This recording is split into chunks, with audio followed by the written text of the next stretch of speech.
strong El Niño is coming, but who absorbs the damage?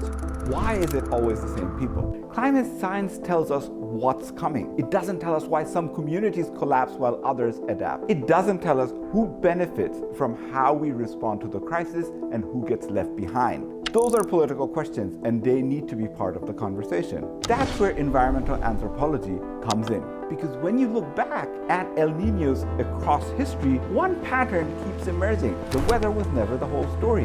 When El Niño droughts hit the Maya Empire in the 9th century, it wasn't just the crops that failed. It was the entire logic of centralized power. The communities that survived did it by stepping out from under imperial control. They became smaller, more self-sufficient, and less exposed. Fast forward to the late 19th century, El Niño droughts across British India, North China, and Brazil killed tens of millions of people. Mike Davis, in his book Late Victorian Holocaust, documents all of this. The drought was the trigger, but the mass death was manufactured by colonial tax systems that stripped peasants of any buffers, by railways that shipped grain out of starving regions instead of shipping them in. The climate was the map, and the empire was the fuel. This is exactly why environmental anthropologists matter right now. They remind us that the vulnerability of the most marginalized is a structural condition.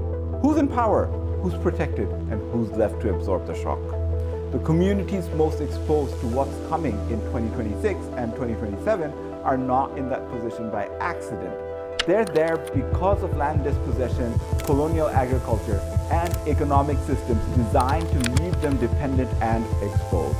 And they're consistently the last ones consulted in disaster planning and management, despite holding the deepest adaptive knowledge of the area. There's one more layer to this. The climate science that lets us forecast El Niño months in advance. That observational infrastructure was largely built by colonial administrations to manage agriculture and trade on imperial terms. We inherited a system of climate knowledge designed to serve power, not people. Environmental anthropologists ask whether we can do something different with what we know. If global warming is intensifying El Niño cycles, and there's growing evidence that it may be, then 2026 isn't just an exception. It's just a preview. The anthropological record on what happens to empires that ignore their ecological limits is long and persistent. They collapse because the built system is too rigid, too extractive, and too self-serving to adapt. The question is whether anyone in power is actually listening.